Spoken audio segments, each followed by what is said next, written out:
73 names, etched not on headstones, but in a ledger. No birth certificates, no burial records, and no trace of them, except one cellar beneath a crumbling estate in North Yorkshire. In the winter of 1843, snow fell hard on the hills around the Whitmore estate, a once grand manor nestled 5 miles outside the village of Keldbridge. By then, the estate had long been sealed off, bought in silence by a London-based trust. The locals avoided it. The gate was rusted shut, but what lay beneath, according to a series of recovered documents, was something far darker than abandonment. A single record, recovered from the Register of Unused Land, noted that the estate had been condemned for structural rot and sanitary unfitment by 1841. But no formal demolition occurred. No owners came forward. Instead, one maintenance worker, sent to catalogue stone for salvage, broke through a plastered cellar wall and found a sealed stone staircase. What he uncovered, and what investigators would later describe in letters and court depositions, became the subject of hushed archival debates. What makes this case uniquely haunting is not just the absence of physical bodies, but the overwhelming presence of record. Ledger entries, inquest logs, retractions, whispered confirmations from church officials, and one vanished coroner. This isn't a ghost story. It's a story about what bureaucracies choose to forget. And it begins in an age before child labor laws, before child registries, and before the Poor Law had been revised to protect the most vulnerable. The Whitmore estate had fallen into disuse after a fire gutted the West Wing in 1836. Officially, no residents were listed beyond that year. But a handwritten census note, unsigned and uncatalogued, lists 42 minor-age dependents under basement care. That note, found in a box marked Orphans, Transfer Pending, was later removed from the archive, and only resurfaced in a solicitor's private collection over a century later. This was not a single moment of horror.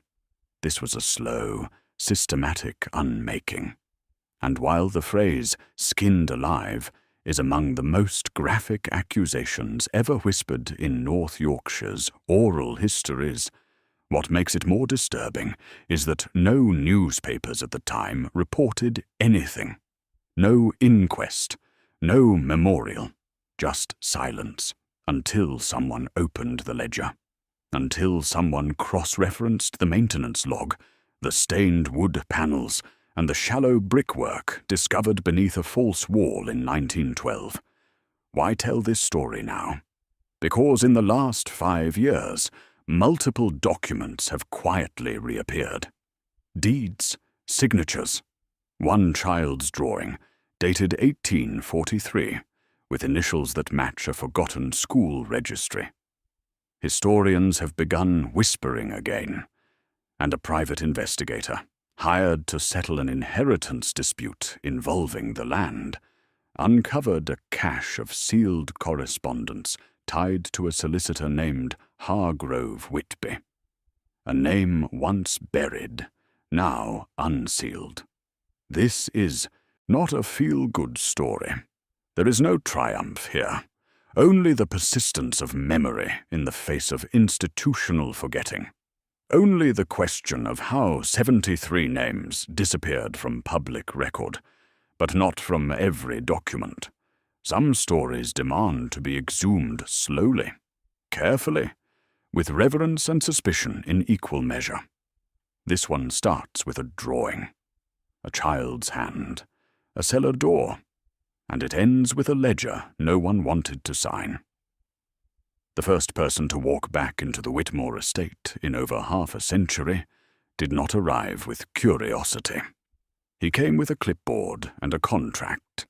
His name was Francis Eddars, employed by the North Riding Land Surveyor's Office, dispatched in October 1912 to assess the structure for possible stone salvage.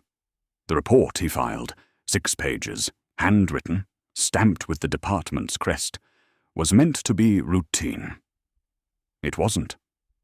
Page 3, Section B, includes a single line that has puzzled archivists ever since. One sealed ingress, located behind collapsed shelving in the northeast cellar wing, produces foul air and marks consistent with interior sootwork. Entry resisted, recommending halt pending authority. Eddowes never returned to complete the job. His supervisor's notes cite health concerns and an accidental slip. The official injury report lists a fractured ankle. But 2 weeks later, Eddowes resigned his post. He died of pneumonia the following spring. His family never spoke of his work again. Still, that report survived, and it's one of the earliest verifiable notations that something inside the cellar didn't belong. We know from estate maps dated 1831 that the Whitmore house had 4 basement wings, 3 of them, pantries, wine stores, and a coal chute, are documented with standard stonework, but the northeast quadrant is a late addition. It doesn't appear in construction plans from 1822 or in the tax registries from 1829. In fact, the only structural diagram showing its layout is an unsigned blueprint found misfiled under Whitmore, Gloucestershire, a separate estate entirely. It raises the first major impossibility of this story, a cellar wing that does not appear in legal record, but does in physical space. When restoration crews returned in 1920, following a brief post-war land repurchase, they too encountered the sealed ingress, but by then it had been filled in with limestone rubble and mortar, clearly not the work of erosion or collapse. The team halted excavation. One supervisor, quoted in a regional builder's trade paper, called it an odd cavity filled with purpose. He was never quoted again. The estate changed hands privately the following year. All records of ownership are traced through a shell trust headquartered in Brighton. It is during this period, 1921 to 1958, that the estate's records go dark. No maintenance logs, no visits registered.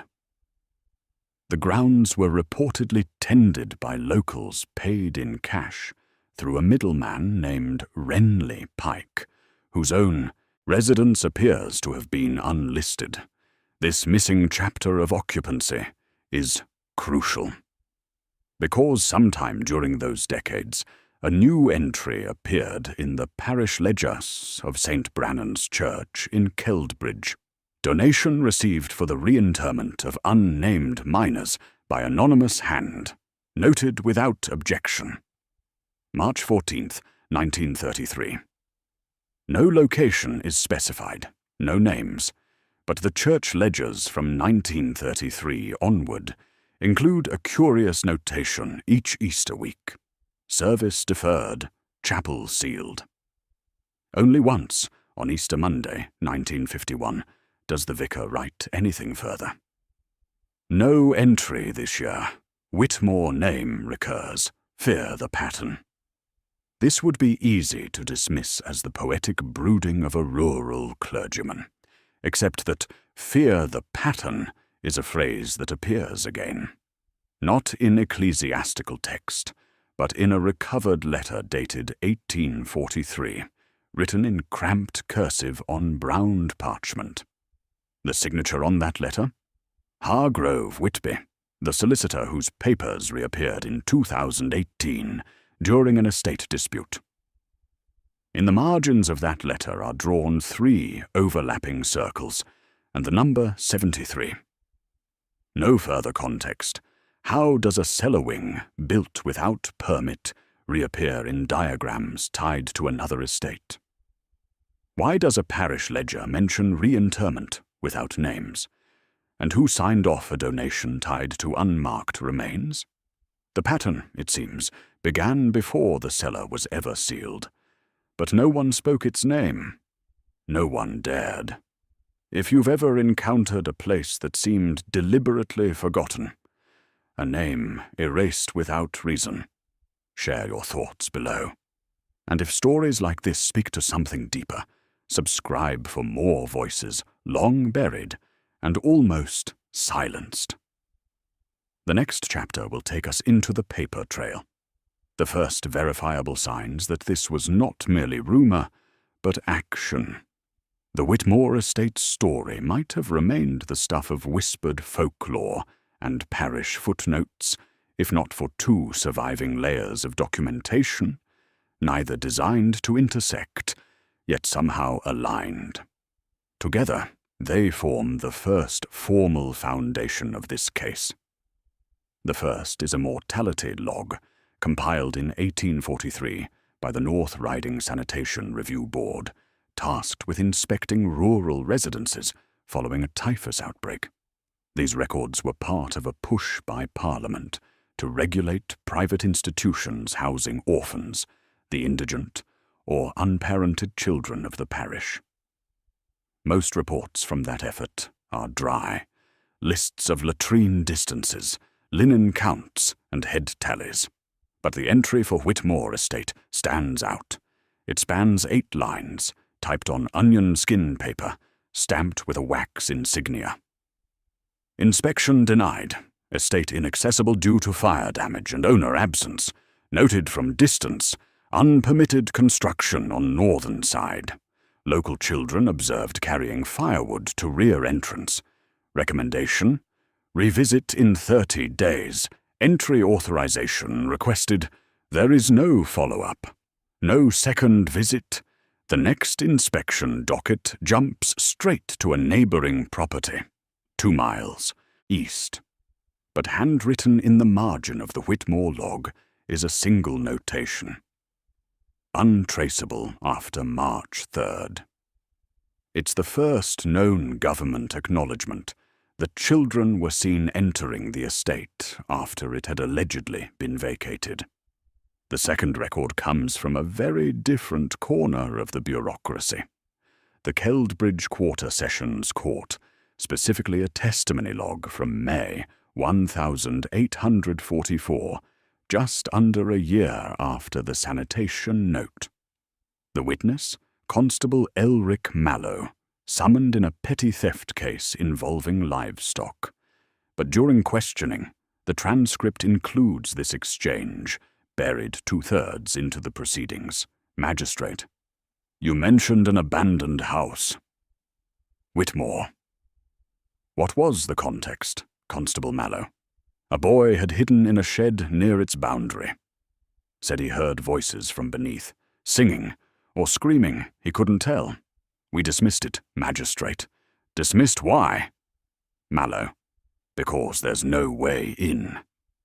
Been sealed for years, sir. That transcript, case number 1174, North Riding Archives, sat unexamined until 1969, when historian Judith Malham flagged it while researching orphan placement patterns. In her unpublished notes, she wrote, "There is no listing for orphanage, poorhouse, or industrial school at Whitmore. No medical filings, no school records, yet over 20 mentions of children on the grounds appear in records between 1839 and 1844. Why were they there? The names, notably, are absent. Not a single child is identified. Constable Mallow's report does, however, note something else: a wooden cart, hand-pulled, with metal brackets and what appeared to be a butcher's cover draped over the frame. When questioned, he said it was likely scrap transport or livestock shielding. He was not asked to inspect it. That cart description, oddly enough, re-emerged nearly 90 years later, in a letter from Solicitor Hargrove Whitby to a Mr. Colin Sleaford, property registrar. In a postscript, Whitby writes, having closed the original sketch of the transport wagon, "Do not let it reach the chapel committee. The cloth was marked. You understand, no sketch was enclosed with the surviving copy, and the original has never surfaced. Still, the pattern is unmistakable, a growing stack of mismatched documents, each hinting at presence, movement, denial, and silence. Witnesses recalled shadows, noise, or motion, but each record stopped short of proof. Why? Because the estate had no legal designation for housing minors, no registered owner after 1836, and no one, it seems, with the authority or willingness to act on partial testimony. And so, the voices heard beneath the Whitmore grounds were filed away under anomalies. The inspection note marked incomplete. The testimony logged but never followed, until a coroner's ledger, long forgotten, surfaced in a demolition box in 1977. But that's for later. For now, what we know is this: 2 separate state institutions, within 1 year, confirmed human presence, especially that of children, on a sealed and legally defunct property. But neither acted, and no names were taken. Do you believe silence is an accident in stories like this, or a choice made many times over? The weight of this story does not come from ghost sightings or whispered curses. It comes from what can be held in the hand. And in 1984, 3 items were recovered, each one mundane, each one irrefutable. They were found during a routine survey of the Whitmore grounds, ordered by a regional water board. The estate had been scheduled for pipe rerouting, and as part of the environmental review, 2 meters of soil were excavated near the eastern tree line, about 40 yards from the original foundation. At one point, 7 meters deep, the crew's shovel struck wood, splintered, water-logged, but clearly shaped. They uncovered a small box, roughly the size of a shoebox, wrapped in what was later identified as a fire-charred linen strip, bearing faint black thread stitching in the shape of a W. Inside, 3 items were recorded by the field team, and then turned over to the county archive. Iron, rusted, the handle is engraved with the letters I.W. and a date, 1842. The initials match no registered child from the parish at the time. But I.W. does appear once, scribbled in ink, on the back of a page from Volume 4 of the Whitby Letters, now stored in a sealed cabinet at the York Municipal Library. That page, folded and burned at the edges, is believed to have been a draft of a receipt, never sent, never signed, requesting compensation for dependent boarding costs. In the margin, someone had written, I.W. and 12 others remain unmarked, common in the 19th century, used for children's lessons. This one, however, was blank on one side. The other side carried a crude sketch in chalk, 3 doors. The doors are labeled 1, 2, and 3. Above them, the word wait is etched in deep, scratched lettering. Forensic analysis in the early 2000s confirmed that the etching was done with fingernail, not tool. The chalk itself contained trace elements of ash, lye, and vermiculite, components consistent with soap-making runoff, once a common secondary industry in institutional homes. Not remarkable at first glance, but stamped into its underside are the words, "Property of Ward W." There is no known institution, public or private, registered in Yorkshire in the 1800s under that name. Yet, Ward W. appears again in an 1837 letter, archived in the records of Misericordia Home for Girls, in Leeds, addressed to a travelling inspector. Avoid Ward W. Intake exceeds charted census.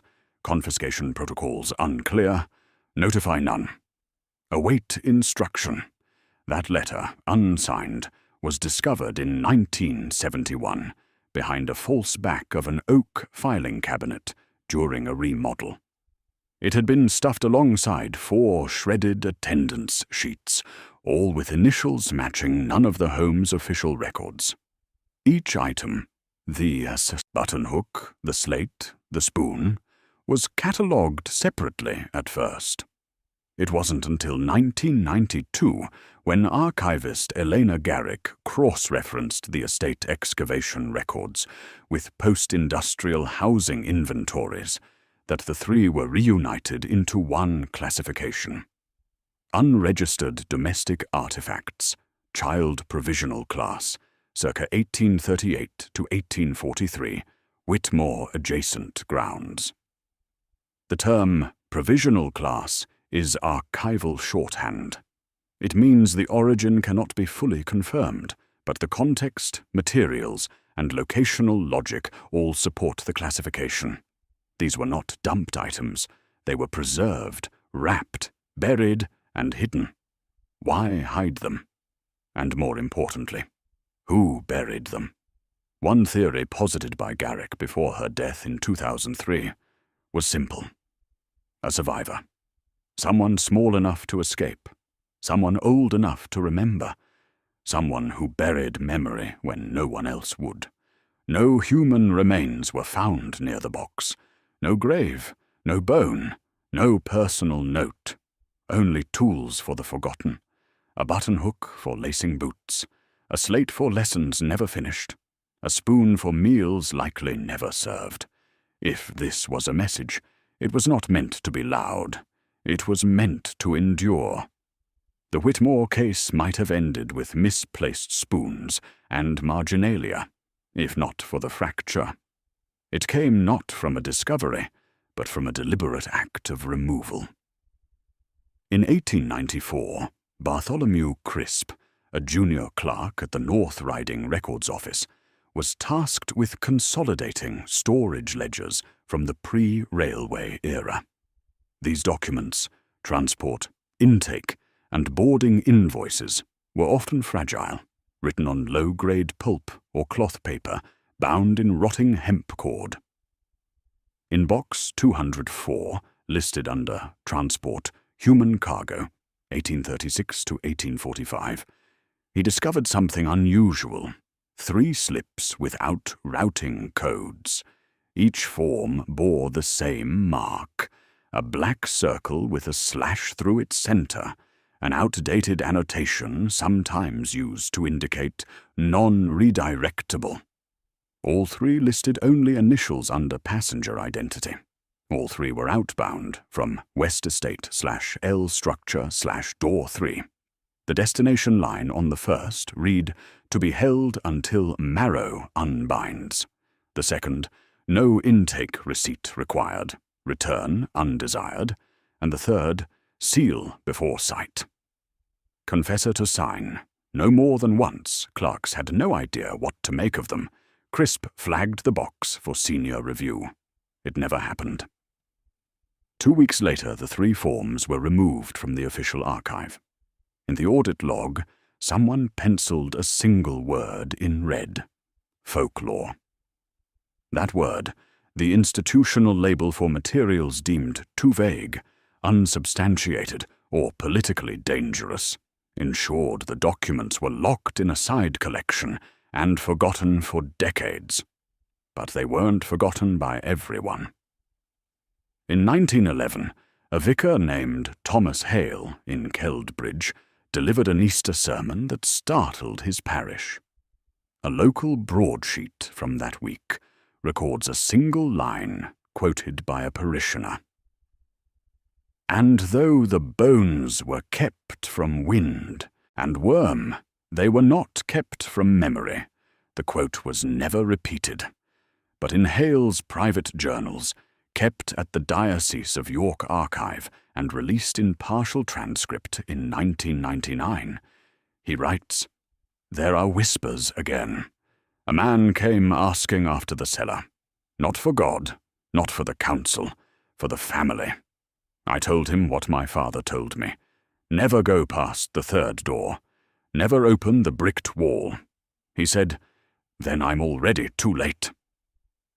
This is the first written reference to the third door, a motif that reappears again and again in recovered Whitmore material. 3 doors, sketched by a child. 3 transport slips, marked from door 3.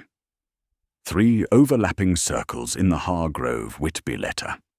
And 3 bricked-over alcoves, noted in the 1920s renovation journal. This is where the fracture sharpens, the moment a personal account meets official denial. Because even as whispers mounted, the institutions grew more silent. Letters to the parish about estate reclamation went unanswered. A request from the Northern Historical Society in 1952 to photograph the cellar was rejected without explanation. A legal petition to exhume the Whitmore substructure in 1978 was filed, then lost. One name appears on all 3 blocked requests: Corwin Tiller, Esquire, legal counsel for a company known only as Ashby Trustees Holdings. Ashby Trustees owned exactly 1 property in North Yorkshire, the Whitmore estate. It purchased the land in 1907. It never sold. Their tax filings list no revenue, no tenants, only structural preservation and ground maintenance. The implication is clear. Someone, either out of guilt, fear, or allegiance, was protecting the cellar. But for what purpose? To contain what had happened, or to prevent someone from proving it? The fracture isn't just archival. It's moral. The moment when institutions tasked with protection become agents of silence. The moment when public record becomes a veil, not a window. And if these fractures occurred in documents, what else cracked? We return now to the site itself, and to a man who decided to dig where no one else dared. In every dark history, there is a moment when the narrative hardens, or fractures completely. For the Whitmore case, that moment came in 1997, and it began with a false lead. The claim surfaced from an independent researcher named Arthur Penrose, a retired schoolmaster who had taken to combing parish registries and estate logs in his spare time. Penrose published a short monograph in the Yorkshire Antiquarian Journal titled "The Children of Whitmore, a Clerical Miscount." His theory was deceptively tidy, that the apparent disappearance of children linked to the estate was the result of a clerical overlap between Whitmore and a nearby charitable asylum known as Greystone Refuge, which had temporarily quartered orphans during the famine years. Penrose proposed that initials found on the spoon and slate matched those of children documented at Greystone between 1840 and 1845. He argued that the cellar was likely used as temporary overflow, never sanctioned, but not sinister, just mismanaged record-keeping in a pre-regulatory age. At first glance, the argument felt plausible, clean, even comforting, until it was dismantled by a historian who had seen the records up close. Eleanor Garrick, the same archivist who had classified the Whitmore box as Child Provisional Class, responded in a private letter, later published posthumously in a volume of her collected works. In it, she wrote, "I appreciate Mr. Penrose's attempt to clarify the chaos, but he missteps. Greystone's ledgers, of which I've reviewed 5 firsthand, were indexed by calendar year, not by intake. No cross-referenced initials appear between Greystone and Whitmore. And most importantly, Greystone maintained rigorous monthly inventory, even during the worst years.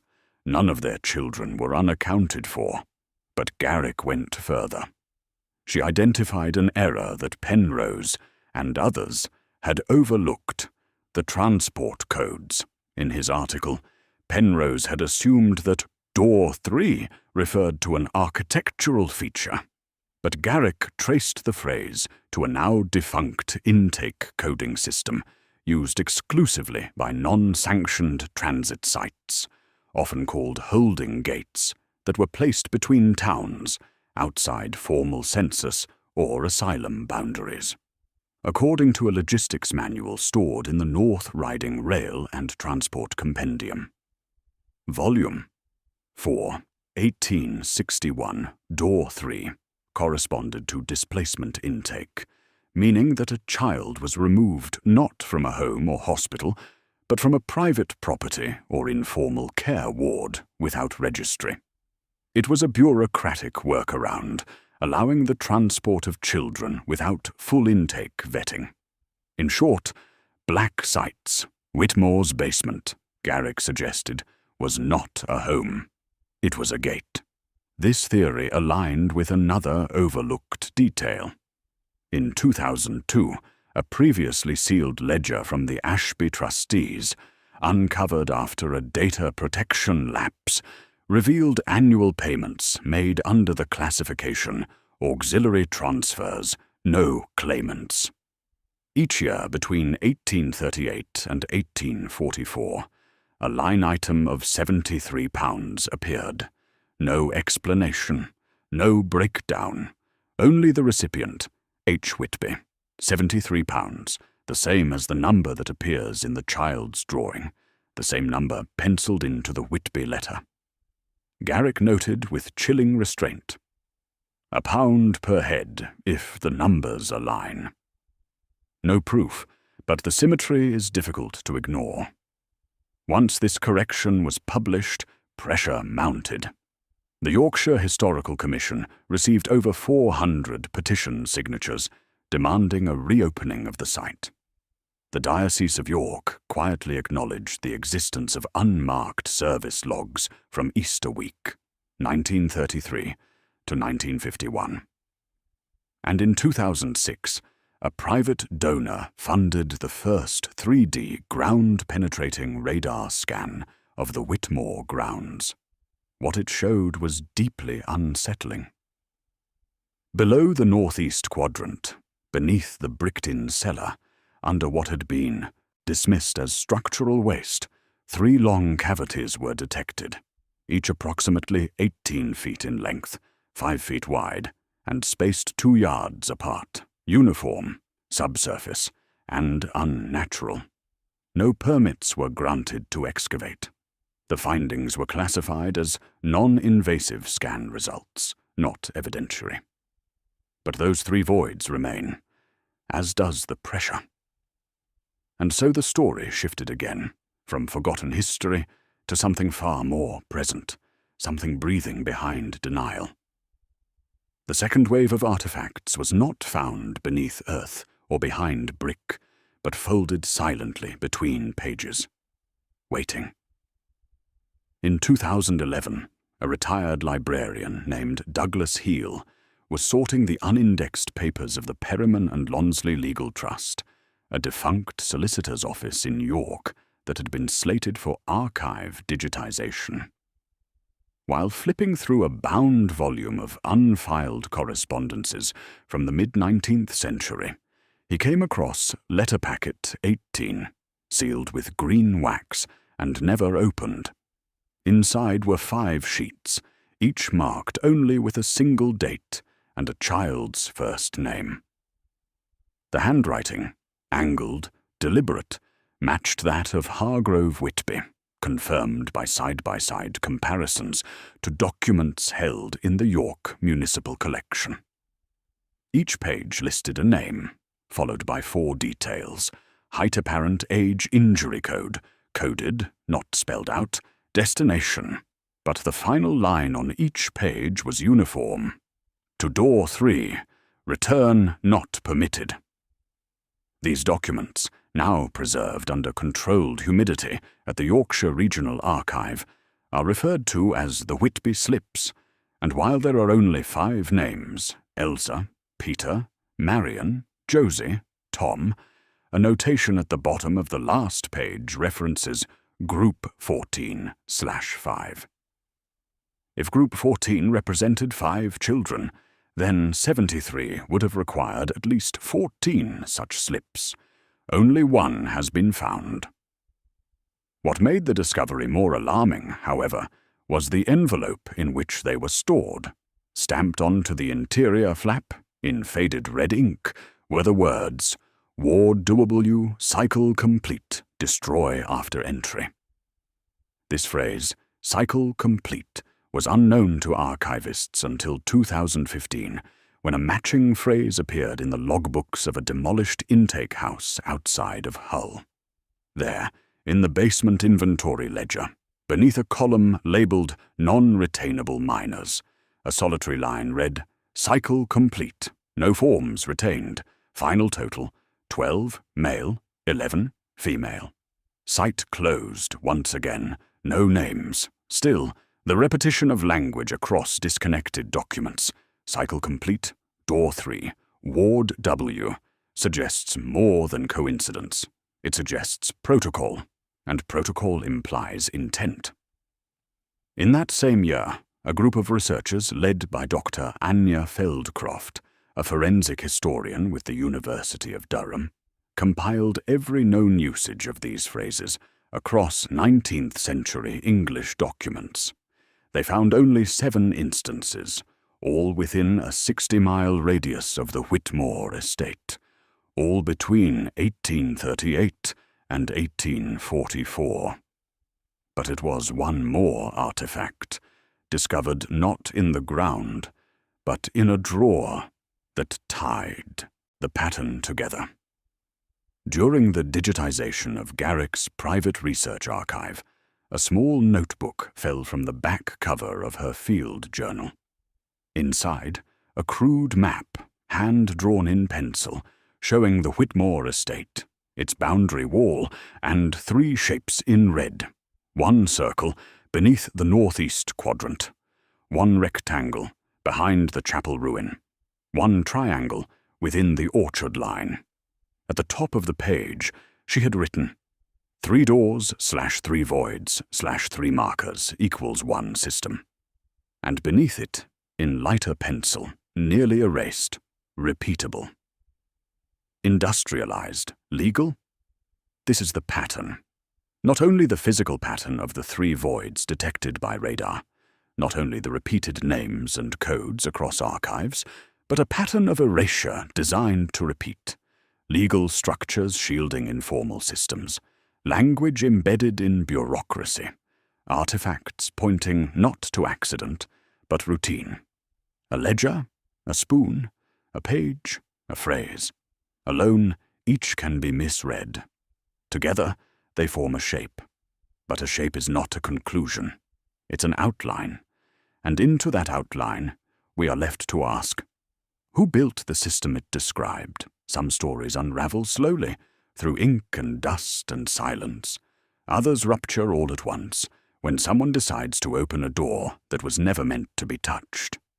In 2018, after over a century of abandonment, the Whitmore estate was purchased at auction for a symbolic sum of £1 by a not-for-profit historical consortium called the North Ridings Memory Trust.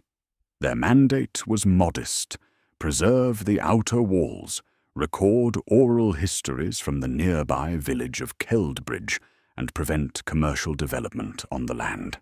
They never intended to excavate. But then came the letter. It arrived in a weathered envelope, hand-delivered to the Trust's temporary office in Thirsk. There was no return address, no signature. Inside, a single sheet of paper bearing the words, "Cycle incomplete, markings still intact." Ask the Child who drew folded within that page was a reproduction of the chalk sketch found on the slate in the 1984 excavation. The 3 doors, labeled 1, 2, and 3, with the word "Wait" scratched above. But this copy was drawn not in chalk, but in modern graphite. And now there were additional marks, a series of 9 vertical tally lines arranged beneath door 3. The trust turned the letter over to the local police, who dismissed it as a hoax. But one board member, Harriet Elsom, a retired archivist, was unconvinced. She had worked in classified document retrieval during the Cold War and recognized the stamp on the back of the envelope, a red circle bisected by a single diagonal line. She'd seen it before. In 1979, while assisting on a declassification project involving long-closed child welfare institutions, Elsom had catalogued 2 boxes marked with the same symbol. The documents had been removed from public access due to unsuitable moral content. She had not been permitted to read them in full. The symbol, circle and slash, was consistent across the Whitmore records. It appeared on the lost transport slips, on the backside of the Spoon's inventory card, and on 2 parish letters that mentioned unlisted minors. Faced with that convergence, the trust made its decision. On October 14th, 2019, ground-penetrating radar was conducted again, this time more extensively. The scans confirmed the presence of 3 parallel cavities beneath the northeast quadrant, approximately 5 feet wide, 18 feet long, and located 8 feet below grade. But there was something new. A 4th cavity had formed, smaller, recently disturbed soil. This one measured just 4 feet across, with a depth of under 2 feet. It was directly above door 3. They did not dig. Elsom convened the board and proposed a limited internal investigation, a full audit of surviving regional documents with an emphasis on post-closure transactions, subsidized relocation grants, and orphan intake records between 1843 and 1850. But resistance mounted quickly. 2 senior advisors resigned. One local council member who had originally backed the trust abruptly withdrew funding, and within weeks, anonymous letters began arriving, accusing the trust of tampering with settled ground. More chillingly, 2 villagers from Keldbridge, both in their 80s, were interviewed by researchers about oral traditions related to the estate. One of them, Mr. Harold Binns, agreed to speak, but only off-record. He said something that was later transcribed from memory by the researcher. "We were told the ground was hungry. Not haunted, hungry. It didn't keep what you buried. It took it." By November, the trust announced the suspension of all physical investigations. The story was shelved again, archived not because it was solved, but because it was too close. The pre-reckoning had arrived, not in the form of exhumed bones or televised trials, but in pressure, in the quiet recoil of institutions, a story buried too long, rising too fast. What remains now is more than a question of history. It's a question of will.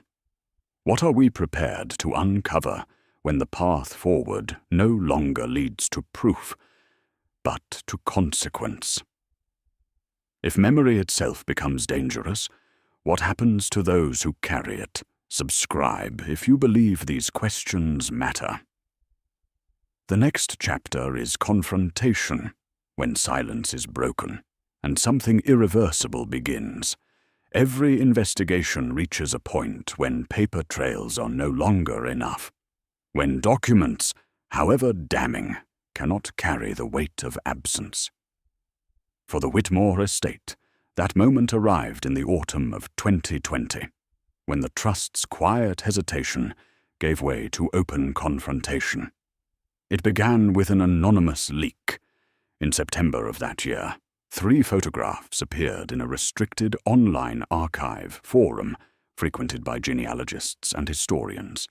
The images, grainy but clear enough to verify, showed wooden boards, warped with age, pulled from an excavation trench. Each bore the same faint mark, a circle, slashed through diagonally. On the back of one board, written in blackened ink, were the words, "Door 3 sealed, 1843. The photographs were traced back to a contractor who had briefly worked with the North Riding's Memory Trust during their 2019 survey. He claimed the images were taken on his phone when one test pit was accidentally dug too deep. According to his statement, the boards were quickly removed, burned on site, and omitted from the official log. The trust denied the claim, but the photographs circulated quickly, amplified by local journalists and international researchers. Within weeks, pressure forced a formal inquiry. In December 2020, the Yorkshire Heritage Tribunal convened a closed hearing to determine whether Whitmore could be opened for full excavation. Witnesses included surviving trust members, local parish officials, and, most strikingly, the descendants of those whose names never appeared in parish birth or burial records. It was here that the confrontation unfolded. The tribunal's minutes, though heavily redacted, preserve one exchange with striking clarity. Chair: Why was the material destroyed? Trustee: For safety. It was unstable. Chair: And why was it marked? Trustee: We were told not to ask. The phrase echoes through every subsequent record of the hearing. Told not to ask? On January 12, 2021, the tribunal delivered its ruling. Excavation denied. Grounds cited: insufficient evidence of criminality, potential destabilization of heritage structure, and absence of claimant bodies. It was a legal closure. But outside the chamber, the matter was anything but closed. That same month, an independent researcher named Calvin Dean released a 147-page report cross-referencing transport slips, church donations, and trustee payment ledgers. His conclusion: Whitmore functioned as a processing node, hidden within the legal grey zone of parish oversight, funneling unregistered children into systems of labour and disappearance. His evidence: the repeating £73 annual payments logged against auxiliary transfers. Dean's report stopped short of accusation, but it struck a chord. In the public mind, Whitmore was no longer folklore, no longer a rumour. It was a system exposed by silence, and silence began to crack. Villagers who had long avoided the estate began to speak. One, a former groundskeeper's grandson, described how his grandfather had forbidden him from walking near the orchard wall. Another recalled her mother insisting that every Easter, the ground cried. Oral history joined official record, not as proof, but as resonance. The reckoning was not a trial. It was not a verdict. It was the moment Whitmore ceased to belong to clerks and archivists, and instead entered the realm of memory, public, uncontainable, dangerous. Because once a place is named, it cannot be unnamed. And now, whether or not the cellar is ever broken open, the word Whitmore will never again mean empty estate. It will mean something else entirely: the silence we inherited and the questions we cannot ignore. If the law refuses to open the cellar, do we still have a duty to remember what it contains? After the tribunal's denial in January 2021, the Whitmore case entered a new phase, one that was less about earth and stone, and more about record and reform. If the cellar could not be opened, then the conversation shifted to what could be done outside of it. The first outcome came not from heritage officials, but from archivists. Within 6 months of the tribunal ruling, the Yorkshire Regional Archive announced a sweeping programme to digitise all parish orphan records from 1820 to 1870, making them accessible for the first time in open databases. While no explicit reference to Whitmore appeared in the programme notes, insiders acknowledged the pressure. "We cannot allow another Whitmore to vanish in paperwork," one archivist remarked. The second came from the church. In April 2022, the Diocese of York issued a statement of regret, acknowledging the unexplained gaps in Easter service logs between 1933 and 1951, and conceding that donations of unclear purpose had been accepted under conditions that would today be considered unacceptable.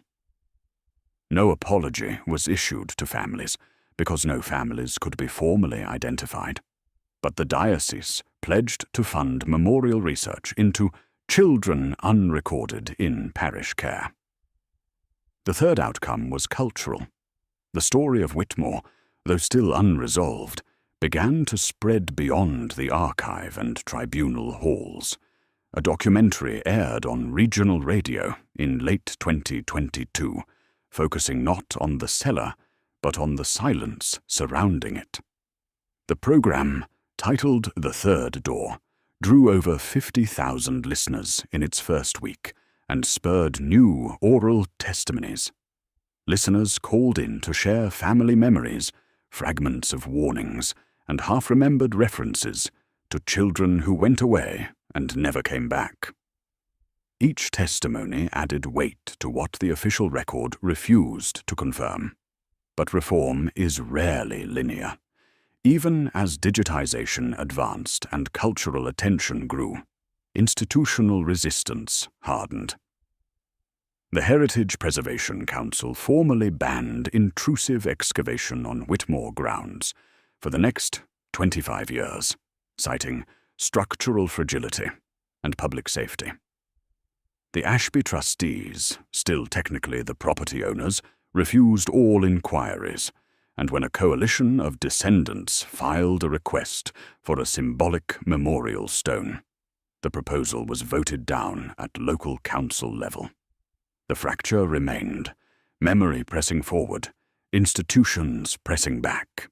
Still, reforms emerged elsewhere.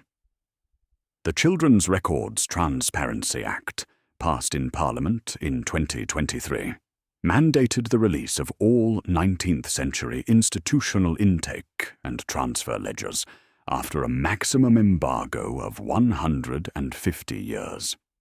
This law, though national in scope, was widely understood to have been prompted by the Whitmore controversy. As one member of Parliament put it in debate, if 73 children could vanish from the record in plain sight, we must ensure no child in our history remains undocumented by design. And yet, for all these reforms, one question lingered. What of the cellar itself? Though excavation was denied, small-scale surveys continued. In late 2023, engineers confirmed the 3 long cavities remained stable, but noted unusual airflow measurements, a faint current escaping through cracks in the mortar wall, suggesting that the spaces were not entirely filled. "They breathe," one engineer remarked offhandedly. That phrase, later leaked, became the headline for a series of editorials. "The cellar that breathes." No official investigation followed, but the pressure shifted again, not toward the land, but toward the story. Whitmore had transformed from an abandoned estate into a living symbol, a site not of ruins, but of silence, not of closure, but of refusal. The outcomes are partial, the reforms are real. Yet the truth of what happened to those children remains locked 8 feet below the ground, behind a bricked wall no one dares to open. For all the documents unearthed, all the artifacts catalogued, and all the testimonies whispered into microphones or preserved in parish margins, Whitmore's core remains sealed, not by stone alone, but by uncertainty.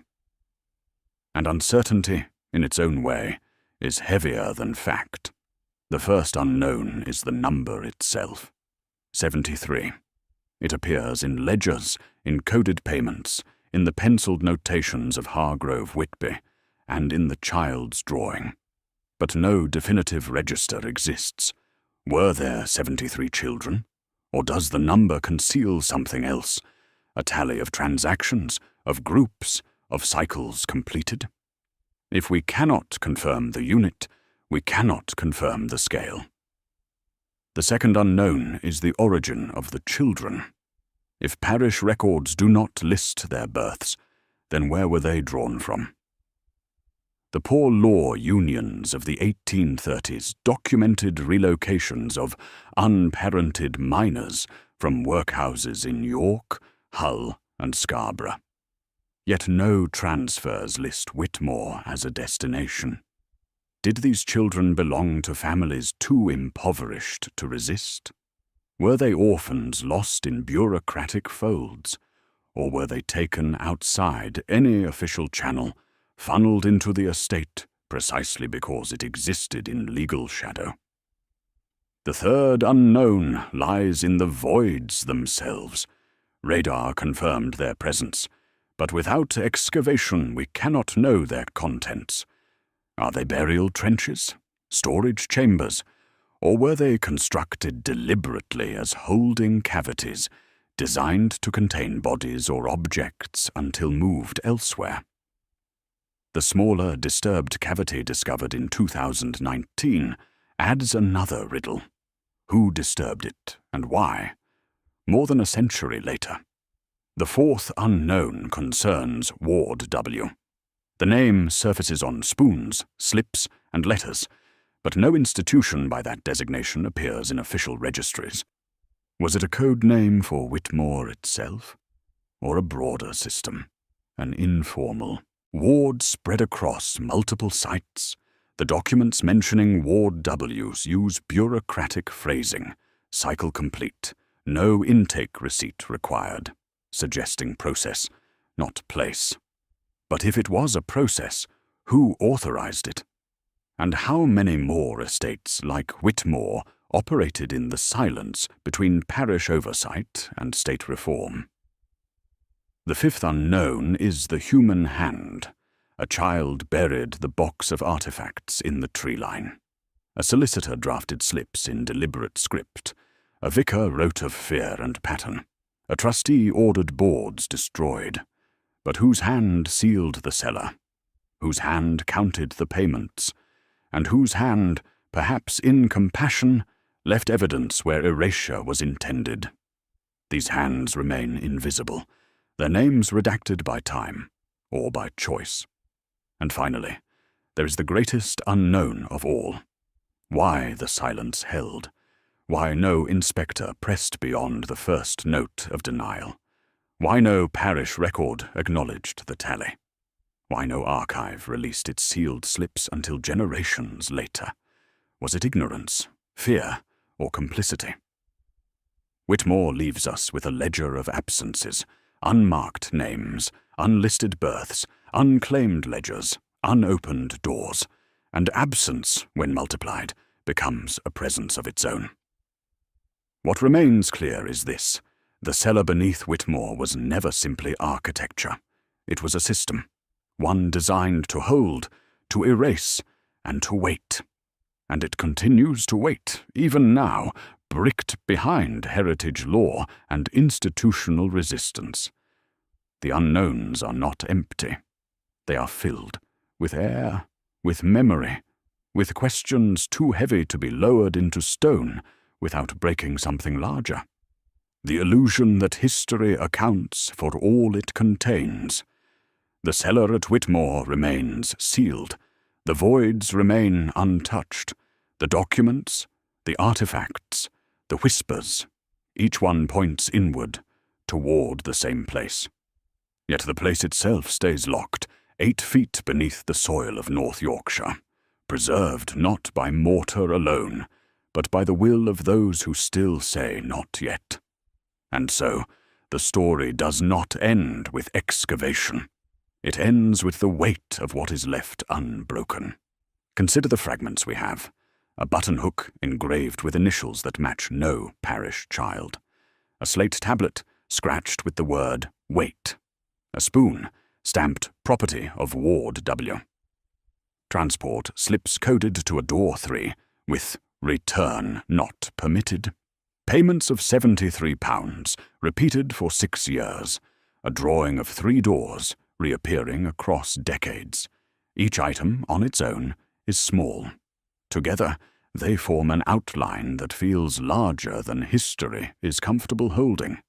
A system glimpsed only through residue, a ledger of erasures, a cycle marked complete. But what is left unfinished is not only archival, it is moral.